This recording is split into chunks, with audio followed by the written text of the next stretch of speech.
여러분들은 복음의 핵심이 무엇이라고 생각을 하고 계십니까? 복음에 관한 가장 중요한 명제는 예수님은 그리스도입니다 라고 하는 사실입니다. 그리고 이 사실을 우리가 고백하며 나아갈 때에 구약 성경에 예언되어져 있는 메시아가 바로 예수님이라고 하는 사실을 우리가 깨닫게 되어지고, 예수님 이외에 그 어떠한 다른 방법으로도 하나님의 나라에 들어갈 수 없다고 하는 사실 또한 우리가 깨닫게 되어집니다. 우리가 사도행전 4장의 말씀을 통하여 사도 베드로의 입술을 통하여 전파되어지는 이 복음에 관한 소식을 다시 한번 생각해 보기를 원하는데, 베드로와 요한이 나면서부터 걷지 못하는 자를 일으켰을 때에 이 베드로는 나사렛 예수 그리스도의 이름으로 이 나면서 걷지 못하는 자를 일으켰습니다. 그리고 이 사건으로 인하여 공회 앞에서 베드로가 설교하였을 때에 베드로의 입술 가운데에서 어떠한 신앙 고백이 있었습니까? 우리 다 함께 사도행전 4장 12절의 말씀을 한 목소리로 읽겠습니다. 다른 이로서는 구원을 받을 수 없나니 천하 사람 중에 구원을 받을 만한 다른 이름을 우리에게 주신 일이 없음이라 하였더라. 베드로가 이렇게 공회 앞에서 하나님의 복음을 증거할 수 있었던 이유는 복음이신 예수 그리스도를 통해서 구원을 얻게 되어지고, 이 복음을 믿음으로 고백하며 나아가는 자들에게 하나님께서 하나님의 사랑을 실천해 주신다고 하는 사실을 깨닫고 있었기 때문에 그렇습니다. 사도 바울 또한 자신의 삶을 헌신하면서 나아갔던 것이 무엇입니까? 바로 복음에 헌신된 삶이었습니다. 바울이 그리스도를 알기 이전에 사울로서 이 땅에서 삶을 살아가고 있었을 때에 그의 삶을 우리가 생각을 해보면, 사울은 예수 그리스도를 믿는 자들을 핍박하고 죽이는 역할을 하고 있었습니다. 그러나 사울이 다메섹으로 가는 길 위에서 예수님의 음성을 들었을 때에 사울의 삶은 완전히 바뀌게 되어졌고, 복음이신 예수 그리스도를 전파하기 위해서 자신의 목숨을 내어놓는 삶을 살아가고 있었습니다. 사울의 삶을 생각해 보십시오. 1차 전도 여행을 마칠 무렵에 이 바울은 루스드라에 있었는데, 그 루스드라에 있었을 때에 안디옥에서 온 이 유대인들과 이고니온에서 온 유대인들에 의해서 이 돌 발매질을 맞게 되어졌습니다. 그리고 사람들이 바울이 죽었다 생각을 해서 도시 밖으로 끌어냈는데, 그 바울이 다시 2차 전도 여행을 시작할 때에 선택한 곳이 어디입니까? 바로 자신이 죽을 뻔한 루스드라에 다시 돌아가서 복음을 증거하는 일이었습니다. 이렇게 바울은 자신의 목숨을 내어놓고 복음을 증거하고 있었는데, 2차 전도 여행지를 우리가 생각을 해보면 루스드라를 시작을 해서 바울은 빌립보를 거쳐서 데살로니가, 그리고 베레아, 그리고 아덴을 거쳐서 고린도에 가게 되어졌고, 고린도에서 1년 6개월 동안 복음을 증거하다가 에베소서를 거치게 되면서 2차 전도 여행을 마무리하게 되었습니다. 사도행전 18장 11절의 말씀을 보면 바울이 고린도 지역에 1년 6개월 동안 머물었다라고 말씀을 하고 있는데, 이 바로 1년 6개월의 시간 동안에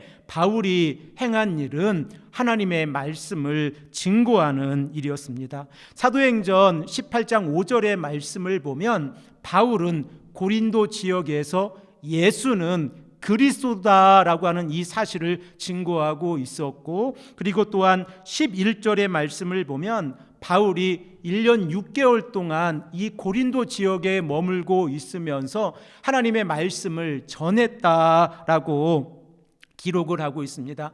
그 결과 고린도 지역에 아주 큰 변화가 일어나게 되어졌는데, 여러분들이 잘 알고 있는 것처럼 고린도에 있는 회당에 이 회당장이 그리스보라고 하는 이 회당장이 있었는데, 이 그리스보가 바울의 메시지를 듣고 그리고 세례를 받게 되어졌습니다. 이로 인하여 고린도 지역 안에는 아주 큰 변화가 있었을 것입니다. 1세기의 유대교 회당의 회당장이 어떠한 사람인가를 우리가 잠시 한번 생각을 해 보기를 원하는데, 이 회당장은 유대교 안에서 장로들이 있었는데 그 장로들에 의해서 임명을 받고 있는 사람이었습니다. 그리고 이 회당장의 주요 업무는 회당의 건물을 관리하고, 그리고 유대교 사람들이 안식일을 지키면서 하나님을 예배하고, 그리고 성회로 모여서 하나님을 예배하고 있었는데,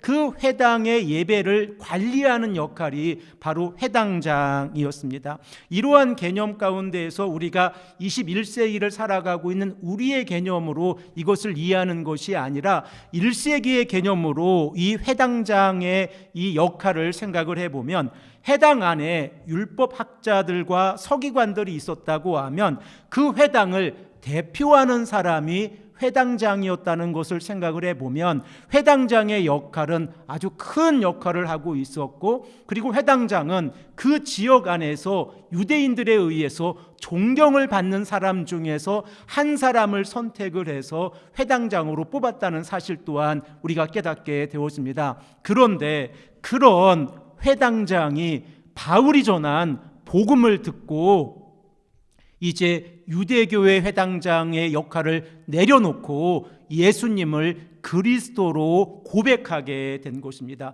이로 인해서 고린도 교회에 얼마나 큰 소동이 있었겠습니까? 많은 유대인들에 의해서 존경을 받고 있었던 이 회당장 그리스보가 이 바울의 메시지를 통하여 예수를 그리스도라고 고백했을 때에 그 회당 안에서도 큰 소동이 일어나고 있었습니다. 또한 사도행전 18장의 말씀을 보면 그리스보를 이어서 이 회당장을 맡았던 소스데네가 핍박을 받고 있는 그 사건을 우리가 알고 있습니다. 아가야 총독 갈리오가 이 고린도 지역을 통치하고 있었을 때에 유대인들이 소스데네를 이 갈리오 앞에 데리고 와서 이 갈리오를 매질하는 모습을 우리가 잘 알고 있습니다. 그리고 또한 고린도전서 1장 1절의 말씀을 보면 바울이 이 고린도 교회에 편지를 보낼 때에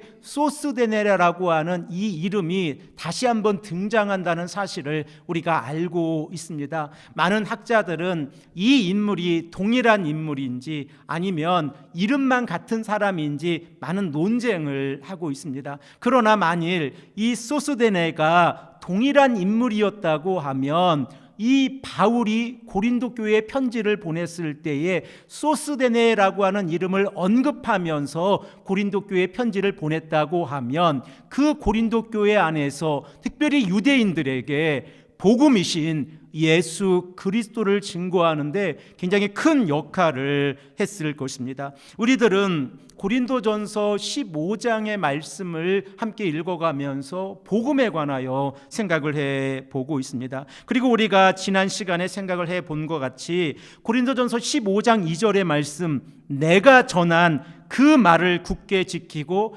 헛되이 믿지 아니하였으면 그로 말미암아 구원을 받으리라 라고 하는 그 핵심적인 내용이 오늘 본문 말씀 3절과 4절에 기록이 되어져 있습니다. 특별히 3절의 말씀을 보면 내가 받은 것을 먼저 너희에게 전하노니 라고 시작을 하고 있는데, 사도 바울은 이 고대에 이 자신이 공부를 한 이 유대교의 전통에 따라서 자신의 언어를 사용을 하고 있는데, 전하다라고 하는 파라디돔이라고 하는 이 헬라어 동사는 유대인들의 문화 가운데에서 다음 세대에 자신들의 믿고 있는 유대교의 철학과 유대교의 신학을 전할 때 사용하는 단어입니다. 그런데 사도 바울이 이 단어를 사용해서 예수 그리스도의 복음을 증거하고 있다라고 하면 사도 바울이 전하고 있는 복음의 신실성이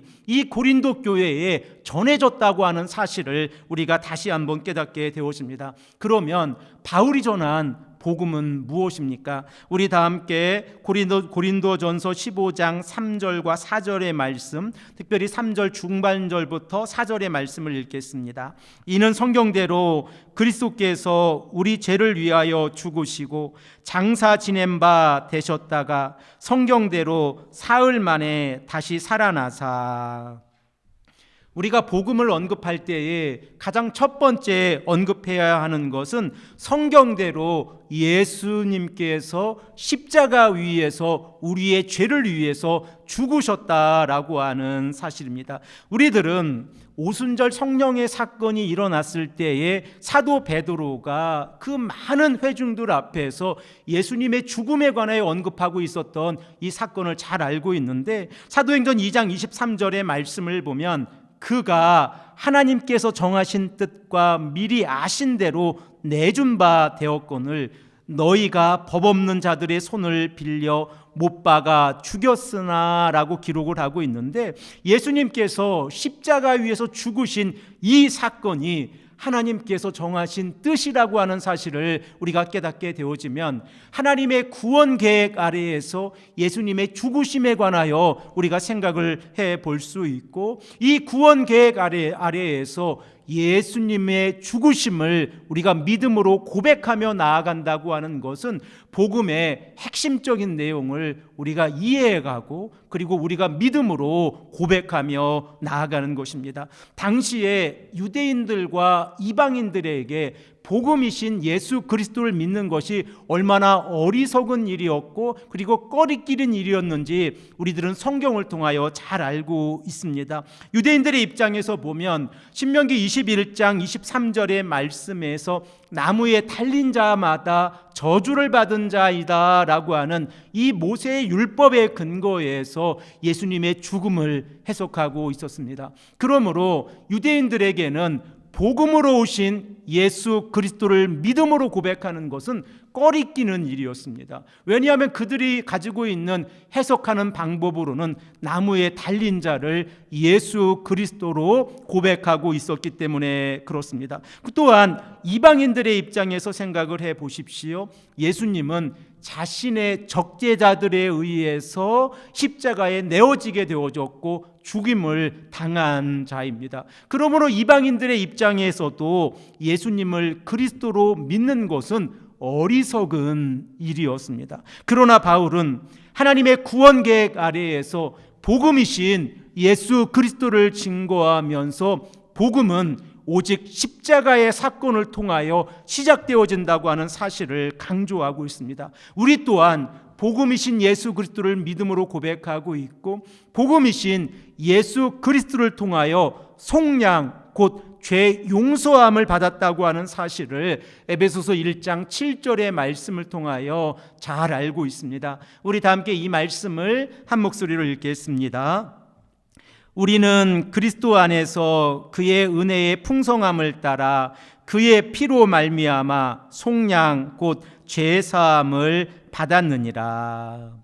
사도 바울이 에베소 교회에 편지를 보낼 때에 예수 그리스도의 십자가의 보혈을 설명할 때에 어떻게 설명하고 있습니까?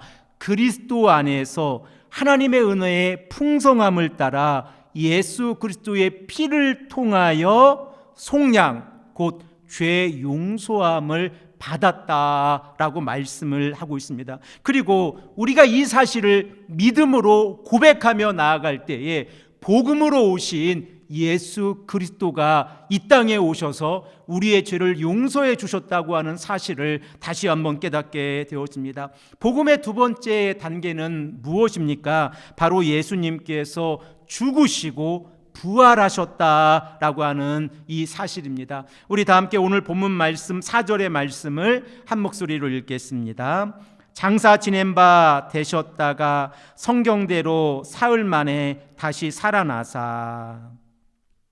사도 바울이 고린도전서 15장의 말씀에서 부활을 강조하고 있다고 하면 왜 사도 바울은 이렇게 부활을 강조하면서 고린도 교회에 편지를 보내고 있습니까? 그 이유를 우리가 잠시 생각을 해 보기를 원하는데, 당시 고린도 교회에는 가연설이라고 하는 이러한 이론이 이 많은 사람들에게 퍼지고 있었습니다. 도시티즘이라고 하는 이 가연설이라고 하는 것을 우리 성도님들이 한 번 이상 아마도 들어보셨을 것인데, 이 가연설은 무엇이고 그리고 그 문제점은 무엇인가를 우리가 생각을 해보기를 원합니다. 가연설이란 예수님의 신성은 인정하지만 예수님의 인성은 부인하는 이러한 입장에서 이 만들어진 이론입니다. 다시 설명을 해보면 예수님은 인간처럼 보이지만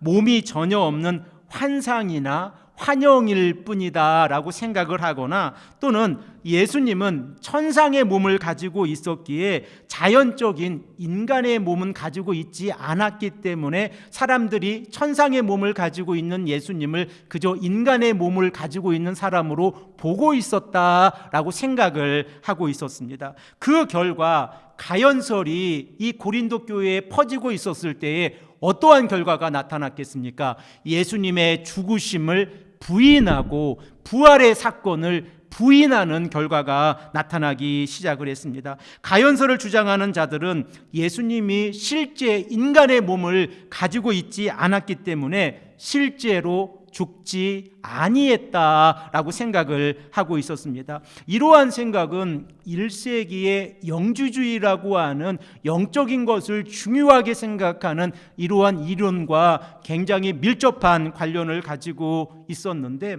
이러한 문화 가운데에서 바울은 특별히 고린도 교회에 편지를 보내면서 가연설이라고 하는 잘못된 이론을 믿고 있는 자들에게 예수님의 부활이 그리고 예수님의 죽으심이 무엇을 의미하는지를 강조하면서 복음을 설명하고 있습니다. 그러면 이 복음을 설명할 때에 바울이 예수님의 죽음을 강조하고 그리고 예수님의 부활하심을 강조함으로 우리가 깨닫게 되는 것은 무엇입니까? 바로 예수님께서 십자가 위에서 죽으셨다고 하는 그 사실은 우리가 이 땅을 살아가면서 하나님을 대항하는 죄와 그리고 하나님의 의로부터 벗어난 죄로 인하여 영원한 하나님의 나라에 들어갈 수 없었는데, 예수 그리스도의 십자가의 보혈을 통하여 우리가 하나님을 대항하는 죄와 그리고 하나님의 의로부터 벗어난 죄로부터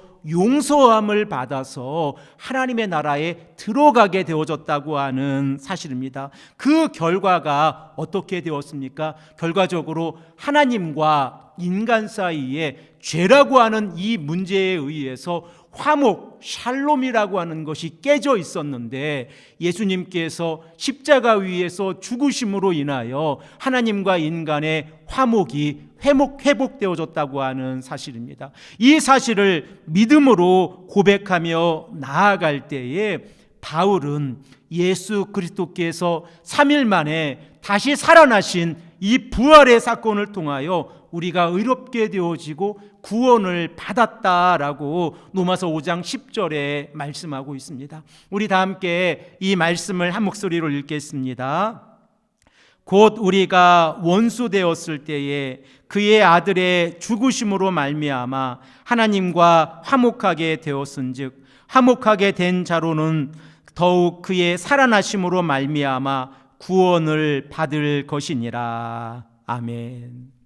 바울이 고린도 교회에 전파하면서 이 말씀 또한 고린도 교회에 전파되어졌을 것입니다. 사도 바울이 고린도 지역에 머물고 있었던 그 시간에 사도 바울의 신학이 아주 전성기에 이르고 있었습니다. 우리가 고린도 지역에 머물면서 사도 바울이 로마서의 편지를 보낸 것을 생각을 해보면 사도 바울의 신학적인 배경 그리고 사도 바울이 가지고 있는 핵심적인 이 신학이 고린도 지역에도 동일하게 전파가 되고 있었을 것입니다. 그리고 이 사실을 우리가 믿음으로 고백하며 나아간다고 하면 예수 그리스도께서 십자가에서 죽으신 이 사건은 복음의 핵심입니다. 이 사실을 믿음으로 인하여 우리가 죄 용서함을 받을 수 있습니다. 그리고 부활의 사건은 하나님께서 복음의 핵심이신 예수 그리스도를 죽음 가운데에서 다시 일으키심으로 인하여 이 복음이 하나님에 의해서 확증되어졌다고 하는 신적인 사건이라고 하는 사실을 우리가 다시 한번 고백하게 되어집니다. 그리고 이 복음으로 오신 예수 그리스도의 죽으심과 부활하심을 통하여 우리가 죄 용서함을 얻게 되어졌고 의롭게 되어져서 이제 영원한 하나님의 나라를 바라보게 되어진다는 사실 또한 우리가 깨닫게 되어집니다. 우리 이 시간에 다 함께 로마서 4장 25절의 말씀을 한 목소리로 읽겠습니다. 예수는 우리가 범죄한 것 때문에 내줌이 되고 또한 우리를 의롭다 하시기 위하여 살아나셨느니라. 아멘. 사랑하는 성도 여러분, 여러분들은 이 복음을 믿고 계십니까? 그리고 이 복음을 우리가 믿고 있다고 하면 우리의 신앙은, 우리의 믿음은 성경에 기초하고 있고 하나님의 경륜 가운데에서 하나님의 유일하신 구원 계획 아래에서 우리가 하나님의 말씀을 믿음으로 고백하고 있다는 사실을 우리가 다시 한번 깨닫게 되었습니다. 복음은 예수 그리스도이십니다. 그리고 이 복음을 믿음으로 나아가는 자들에게 허락하시는 것이 영원한 하나님의 나라라고 하는 사실을 우리가 깨닫게 되어지면 우리들이 이 땅의 삶의 문지방을 넘어서 하나님의 나라에 들어갔을 때에 하나님께서 이터널 라이프로서 영생의 복을 우리에게 허락해 주신다고 하는 사실을 고백하게 되었습니다. 그러므로 우리가 이 땅을 살아가면서 복음이신 예수 그리스도를 믿음으로 고백하고 믿음 가운데에서 우리가 신앙생활하고 함께 모여 예배드리고 하나님을 찬양하고 경외하는 삶을 살아가고 있는 그 이유는 복음을 통하여 모든 믿는 자들에게 구원을 주시는 하나님의 능력을 우리가 믿음으로 고백하고 있기 때문에 그렇습니다. 이 말씀을 믿고 이 믿음 가운데에서 우리가 함께 걸어가기를 원합니다. 하나님께서 예수님을 이 땅에 보내신 목적은 예수님께서 십자가에서 죽으심으로 인하여 우리의 죄가 용서함을 받았고 예수님께서 부활하심으로 인하여 우리가 의롭게 되어져서 구원함을 얻었다고 하는 이 사실을 증거하기 위함입니다. 그리고 이 사실을 통하여 우리들은 하나님의 구원 계획을 깨닫게 되어지고 복음으로 오신 예수 그리스도를 우리가 받아들이게 되어집니다. 대강절 두 번째 주간을 보내면서 복음으로 오신 예수 그리스도를 믿음으로 고백하는 귀하고 복된 성도님들이 되시기를 간절히 축복합니다. 함께 기도드리겠습니다.